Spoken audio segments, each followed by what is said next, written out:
오늘날 교회나 사회 어느 공동체든지 두 종류의 리더가 존재합니다. 하나는 자기중심적인 리더예요. 공동체를 자기 위해서 희생시키는 리더입니다.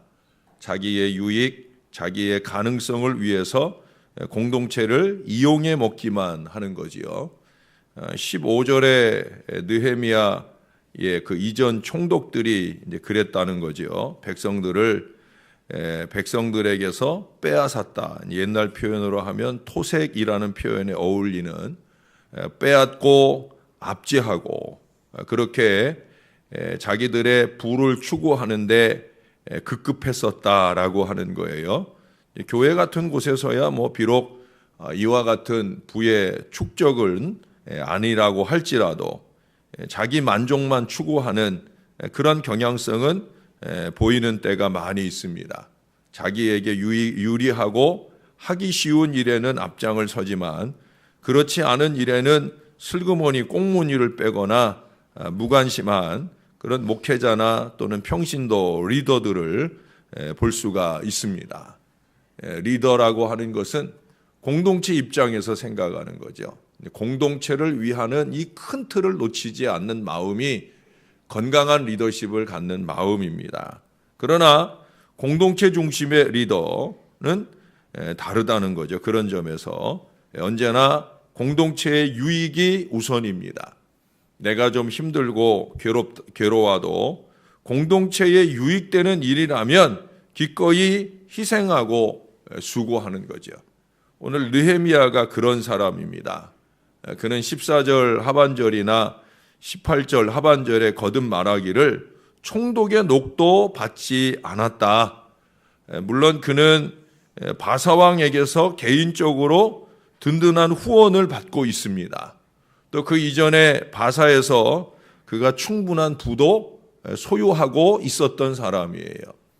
언제든지 바사로 돌아가면 거기에 자기의 살 집도 있고 자기 할 일도 있고 자기의 삶의 보장이 든든하게 돼 있는 그런 사람인 것은 맞습니다. 다시 말해서 자기 생활에 큰 지장이 없기 때문에 그는 그런 점에서 구태여 백성들에게서 합당한 녹일지라도 거부한다는 거죠. 내가 살만한데 굳이 내가 더 손 벌릴 일이 있겠나 하는 왜? 그것은 다름 아니라 이 백성들을 걱정하고 염려하면서 그런 거죠. 물론 18절에서 말씀하듯 자기를 위해서 물론 이것도 사실은 자기 혼자 먹는 게 아니고 그 17절에 보면 거기 나열되는 그런 사람들을 섬기기 위한 것이지만 어떻든 매일의 일용할 양식은 섬김을 받았다라고 하는 거예요. 다 안 받은 건 아니고 그래도 일용할 양식 자기와 자기에게 딸린 식구들, 사람들, 일하는 사람들 이런 사람들이 먹을 일용할 양식은 받았다는 거예요. 그러나 그 이상의 여유는 요구하지 않았다. 그런 얘기입니다. 16절에 보면 도리어 거기 뭐라고 그러냐면 이 성벽 공사에 힘을 다했다. 힘을 다했다. 여기서 말하는 이 힘이라고 하는 것은 육체적 노력만 의미하는 게 아니에요. 그것은 물질적 도움까지를 의미하는 거예요. 그래서 힘을 다하며라고 하는 말에 뭐라고 덧붙여요? 땅을 사지 않았다. 무슨 얘기예요?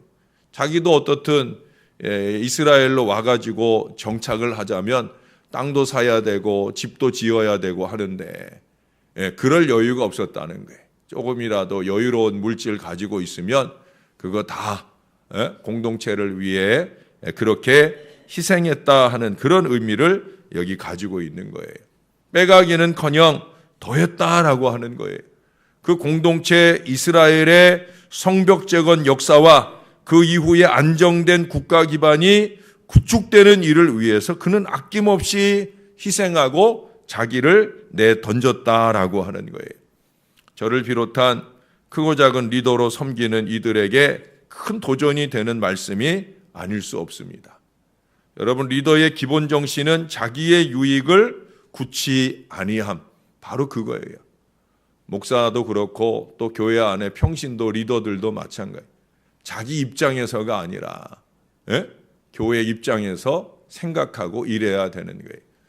어제도 몇 분 목사님들을 좀 잠깐 만나서 점심을 나눌 기회가 있었는데 어느 교회에서 아주 중요한 일을, 교회적으로 정말 중요하고 대단한 일을 준비하고 진행하는데 이 일에 자꾸 자기가 감당해야 될 것들을 생각하면서 그 일이 참 너무 교회를 위해서는 꼭 필요한 일이고 교회에 엄청나게 유익된 일인데도 불구하고 자꾸 딴지를 거는 사람들이 있다는 얘기를 제가 들었어요. 이건 뭐 단순한 생각으로도 교회가 엄청나게 유익될 수 있는 일인데, 이 교회가 원래 구로동 쪽에 있던 교회인데 지금 이제 광명시에 가 있거든요. 근데 이제 구로동 쪽에 있는 어느 교회와 이제 합병할 기회가 열리게 되었어요.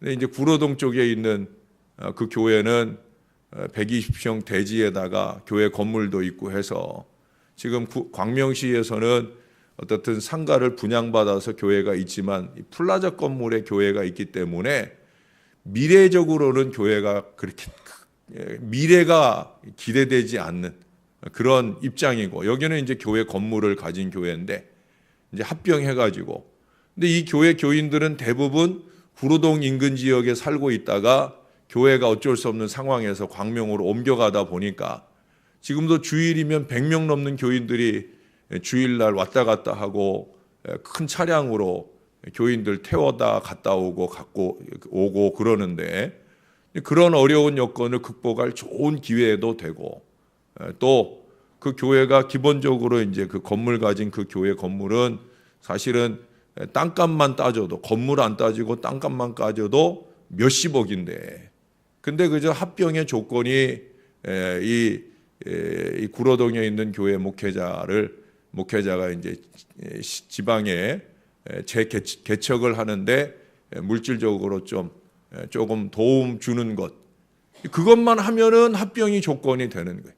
그럼 여러분들은 어떻게 하겠습니까? 그건 당연히 해야 되는 거 아니겠어요?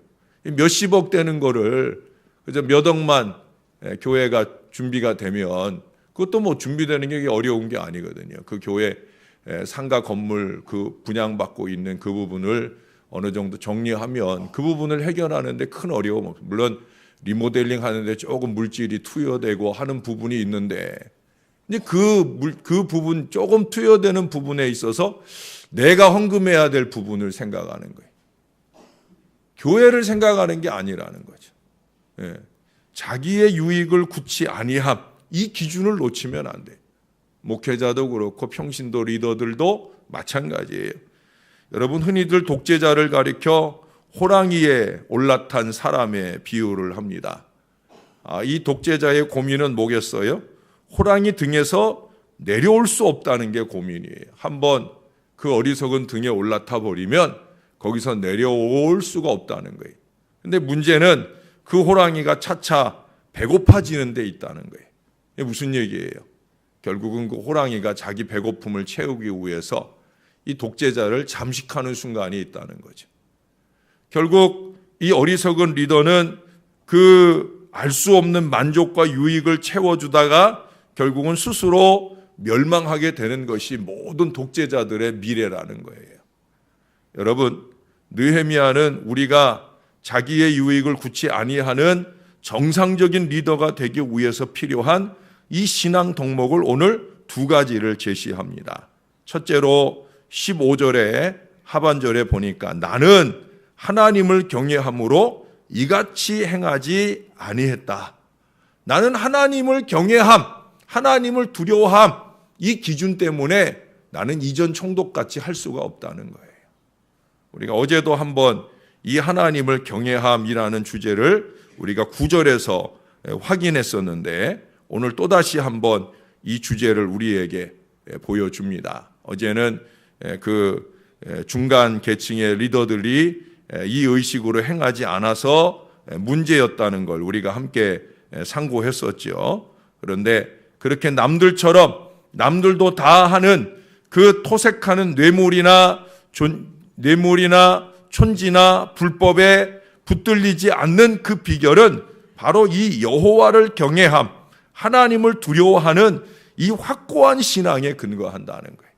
이것은 리더뿐 아니라 모든 주의 백성들이 항상 품고 살아야 할 의식인 겁니다.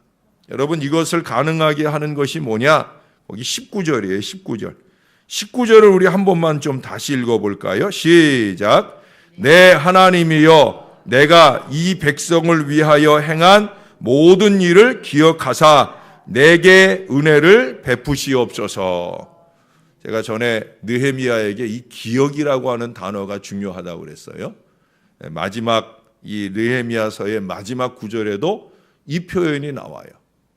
느헤미야는 이 기도를 자주 합니다. 왜? 정신 차리려고. 내가 행하는 모든 일을 하나님이 다 보고 계시고 기억하신다. 그는 이 의식이 있어요. 근데 하나님이 기억하실 때 은혜를 베풀 만한 근거가 되는 일을 하겠다는 거죠. 자기 점검이에요. 예? 결국 하나님께서 기억하시고 그에 따른 상급 은혜를 더하신다. 그러니 함부로 말하고 함부로 행동할 수가 없는 거예요. 왜? 하나님이 다 기억하고 계시니까. 내가 추구하고 챙기는 탐욕은 하나님께서 예비하신 것에 비하면 정말 아무것도 아닙니다.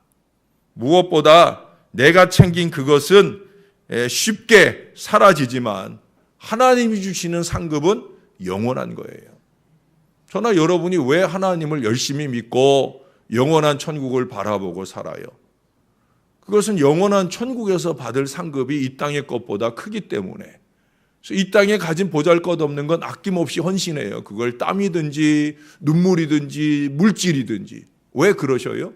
그것은 영원한 천국에 이르렀을 때 하나님이 주실 상급을 바라보기 때문에 그런. 그러므로 당연히 하나님을 의식하고 하나님을 경외하며 하나님께서 기뻐하시는 태도로 헌신하는 것. 이것은 너무나 당연하다라고 하는 거예요.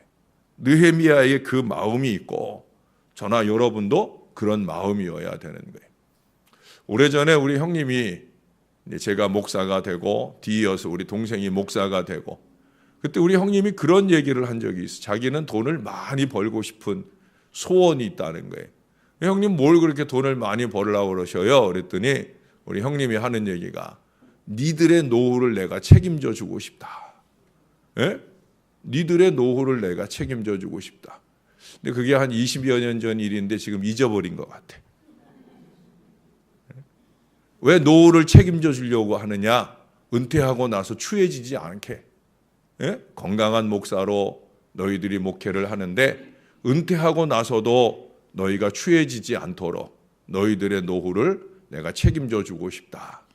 우리 형님이 이제 하시는 일들이 좀 썩 돈 많이 벌게끔 잘 안 되다 보니까 좀 잊어버리고 계시지 않나.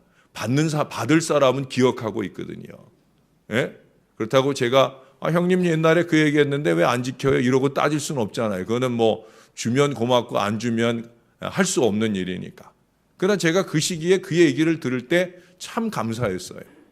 지금도 그 일이 이루어지기를 소원하는 마음은 솔직히 있어요. 왜? 요즘에 그렇잖아요. 요즘에 교회들이 목회자가 오래 그 교회를 섬겼을 때 그 말년에 나타나는 우리 교회도 죄송한 얘기지만 그런 어려움을 겪었잖아요. 우리 교회는 뭐 과할 정도로 많이 대접해 드렸지만 대체적인 교회들이 은퇴하시는 목사님에 대하여 좀 인색하게 하는 경우도 있고 또 반대로 목회자는 또 자기가 수십 년 봉사했다는 그 대가를 지불받으려고 하는 과한 욕심을 나타내면서 교회가 어려움을 겪는 경우들이 많잖아요. 근데 우리 형님이 이제 그런 것들을 이제 보고 이제 아마 그런 생각을 한 것 같아요. 근데 저는 그걸 우리 형님이 안 해주셔도 아무 상관이 없어요. 왜? 이제는 우리 아이들의 소원이 되고 있거든요. 우리 아이들 아직은 좀 어리고 부족하지만 우리 진혁이나 유빈이의 소원이 그거예요. 우리 유빈이는 늘 어렸을 때부터 그런 얘기를 지금도 해요. 예. 엄마 아빠 노후는 내가 책임질 거라고. 예? 얼마나 고마운지 그렇게 되기를 소원하고 기도합니다. 교회가 목사의 노후를 책임져 주는 게 아니라 자식들이 그렇게 해줄 수 있는 미래를 소원합니다. 지금도 우리 아이는 방학했어도 집에 못 와요. 알바하느라고, 예? 하루 종일 알바하느라고 지금 자취하는 데서 그 근처 학교에서 지금 일을 하고 있기 때문에 그 일 하느라고 집에 못 와요. 물론 지금은 그렇게 모아가지고 자기가 열심히 방학 때도 모아가지고 자기가 우리 아이들은 여행을 좋아하거든요. 그러니까 자기가 쓸 거는 자기가 마련하겠다. 뭐 엄마 아빠 형편을 뻔히 아니까 그러니까 그렇게 자기가 열심히 일해서 돈 모아서 자기에게 필요한 것 또 자기가 일하는 데서 돈 조금이라도 생기면 어제도 지난주에 자기 엄마 뭐 옷을 뭐 이렇게 사다 줬는데 엄마한테 사실은 돈을 받기로 하고 사다 준 건데 엄마가 이제 어제서야 기억을 하고 어제 잠깐 만났을 때 돈을 주려 하니까 에이 됐어 그러더라고요. 되긴 뭘때 결국은 받더라고요. 에? 애들이니까. 그래도 자기가 조금이라도 여유 있을 때 안 받으려고 하고 챙기려고 하는 마음이면 이 녀석들이 노후에 내 책임져 주겠지. 그런 마음은 솔직히 간절하게 있습니다. 중요한 건 뭐냐면 목사가 뭐 젊을 때나 늙을 때나 교회를 위하는 그 한 가지 마음을 놓치지 않는 것. 여러분들이 저를 위해 기도해 줄 것도 마찬가지입니다. 그러나 반대로 또 여러분들도 목회자가 목회를 하시는데 또 생활을 해 나가는데 어렵지 않도록 마음 써주시는 일에 마음을 놓치지 않으면 좋겠다 하는 얘기를 괜히 길게 하게 됐네요. 자, 두 번째 오늘 느헤미야가 보여주는 건강한 리더십 18절 하반절에 보면은 내가 총독의 녹을 요구하지 아니하였음은 이 백성의 부역이 중함이었더라. 백성들을 생각할 때 우리가 어제 보았잖아요. 어제 백성들이 얼마나 어렵게 살아요.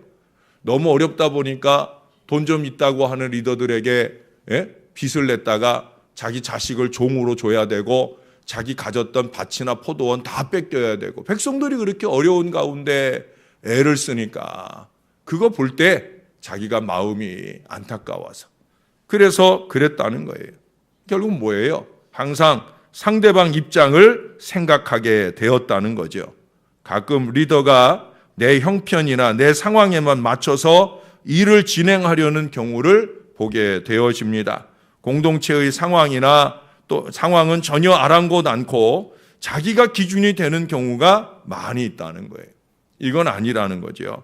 저도 요즘 이 부분을 많이 생각하고 돌이킬 때가 있습니다. 사실 목사는 교회라고 하는 큰 틀을 놓고 생각을 해요. 항상 그렇습니다. 저는 모든 사고나 스케줄이나 모든 것들이 교회, 우리 신월제일교회 이것이 우선 기준이 돼요.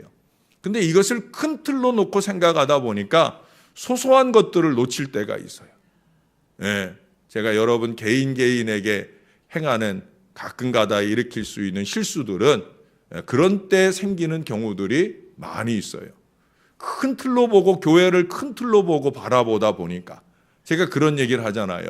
목사는 구멍가게, 여러분들이 목사가 구멍가게 주인 노릇하기를 원하십니까? 큰 마트의 사장 노릇하기를 원하십니까? 큰 마트의 사장 같은 마인드를 갖고 교회를 큰 틀로 바라보고 큰 비전의 미래를 바라보면서 목양을 해야 되죠. 그러다 보니까 소소한 한두 사람. 그러나 저는 나름대로 꼼꼼한 성격을 갖고 있기 때문에 제가 기도할 일이나 또는 교인들 챙겨야 될 일이나 저는 나름대로 최대한 노력을 많이 해요. 기도 제목들을 챙기고 또 그 기도 제목들이 언제 어떻게 되는 일, 뭐 이번 주간에도 그렇고 또 다음 주에도 이제 제가 수요일 날 광고 드리는 대로 김선옥 집사님 수술하는 거 있죠. 그 다음 주간에는 우리 정윤순 집사님 또 오빠까지 챙겨요. 제가 오빠 수술하는 날짜 20일 날 오빠 수술하는 그것도 제가 다 물어요. 기도 제목 주면 오빠 수술은 언제 하냐. 지난주에도 어머니가 수술했거든요. 24일 날, 1월 24일 날 어머니 수술했고 2월 20일 날 이제 오빠는 언제 수술하냐. 어머니 수술 잘 됐냐. 오빠는 언제 수술하냐. 오빠는 2월 20일 날 합니다. 그럼 제 스케줄에 다 적고 제가 기도할 때마다 정윤순 집사님 오빠 수술 준비 잘 되고 수술 잘 되게. 요 세세한 부분들을 챙기려고 노력은 하지만 저도 사람이잖아요. 그러다 보니까 그런 부분들을 놓치게 되는 어리석은 마음들을 가질 때가 있어요. 순전한 헌신, 하나님께 영광을 위한 그 수고에 대해서 나름대로 감사의 마음을 나누려고 노력은 하지만 다 챙기지 못할 때가 있다라고 하는 거예요. 또 마음은 원이로 돼 육신이 약하여서의 그 안타까움을 이해하려고 노력하는 마음도 늘 일깨우려고 애를 씁니다. 결국은 백성들을 위한, 성도들을 위한 저의 사역이기 때문에 그런 거예요. 무엇보다 제게 있어서 제일 중요한 기준은 느헤미야와 똑같아요. 여러분, 제가 느헤미야서 들어오면서 설교가 약간 길어지잖아요. 제가 성경 중에서 제일 좋아하는 책 가운데 하나가 느헤미야서예요. 저는 느헤미야를 또 좋아해요. 느헤미야에게 건강한 리더십도 많이 도전을 받고, 그래서 우리 청년부가 N2 청년부잖아요. N2가 N이 뭐냐면 느헤미야의 첫 약자예요. 제2의 느헤미야가 되겠다. 우리 박 전사님 오시기 전에 이미 N2 청년부인데 느헤미야 같은 그런 리더십을 키워가는 우리 청년들이 되기를 바라는 제 마음도 어느 정도 담겨져 있는 그런 이름입니다. 사랑하는 여러분, 그 기준이 뭐냐? 19절이에요. 저나 여러분들은 이 19절을 늘 기도로 삼아야 돼요. 뭐라고 그래요? 내 하나님이여, 내가 이 백성을 위하여 행한 모든 일을 기억하사 내게 은혜를 베푸시옵소서. 제가 우리 아까 아이들이 저희들의 노후를 책임질 미래를 살았으면 좋겠다, 그런 말씀 드렸는데 그 미래는 제가 이렇게 살아야 되는 거예요. 하나님이 기억하시고 제게 은혜를 베푸시는 그 은혜가 우리 아이들에게 베풀어지기를, 우리 아이들에게 베풀어지기를. 뭐 제가 노후에 뭐 얼마나 대단하게 삐까번쩍하게 살 욕심이 있겠습니까? 없습니다. 저도 그렇고 제 아내도 그래요. 예? 저희는 그런 욕심 없어요.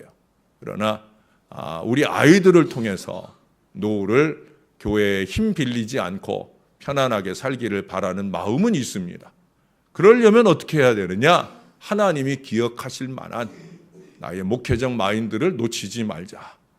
제가 목회를 시작한 지 30년이 넘었는데 아직은 그 마음을 놓치지 않고 있어요. 이제 앞으로가 중요하겠죠. 앞으로 이제 15년, 14년, 15년 남은 요 여정 중에 내가 그 마음 놓치지 않도록 여러분들이 저를 위해 기도해 주시고 여러분들도 마찬가지예요. 이 19절의 기도를 꼭 잡으셔요. 하나님이 기억하시고 은혜를 베푸실 만한 나의 말과 행동이 되게 해달라고. 그러면 리더이거나 아니거나 반드시 이 말씀대로의 축복이 여러분과 여러분의 자손들에게 임하게 될 줄로 믿습니다. 꼭 임하시기를 주님의 이름으로 축원합니다. 기도하겠습니다. 아버지 감사합니다. 오늘도 추운 날씨 이어지는 중에 새벽 열심을 가지고 깨어나 주 앞에 예배하는 주의 자녀들이 있습니다. 날마다 직장 생활로 피곤하여 새벽에 그 얼굴을 대할 때마다 안타까움으로 바라볼 수밖에 없는 사랑하는 자녀들도 있습니다. 그럴수록 더 종의 기도가 간절하게 도와주시고 이 백성들이 영육간에 강건하여 이처럼 주님 앞에 예배하고 열심 다하여 헌신하는 그 모든 것들을 하나님이 꼭 기억하시고 하나님의 놀라운 은혜를 베풀어 주옵소서. 영육간에 강건하게 도와주시고 자손들을 위한 눈물의 기도가 다 응답되고 축복 누리는 복된 가문을 건강하게 세워가도록 역사를 더하여 주옵소서. 오늘 느헤미야의 건강한 리더십을 우리가 본받게 하옵소서. 부족한 종이 해마다 연륜을 더해갈수록 절대로 녹슬지 않도록, 달아 없어질지라도 녹쓰는 목사 되지 않도록 그렇게 주님 앞에 헌신되게 도와주시고, 부족한 종이 마음에 품은 그 마인드를 온 교인들이 영적으로 전염받게 도와주옵소서. 자기의 유익을 굳지 아니하고 하나님의 영광을 위하고 정말 교회를 위하는 그런 희생적인 믿음의 마음 가지고 최선을 다해 살다 갈 수 있는 우리 모두가 될 수 있도록 은혜를 베풀어 주옵소서. 오늘도 하나님 앞에 감사 예물 드리는 손길들이 있습니다. 박두관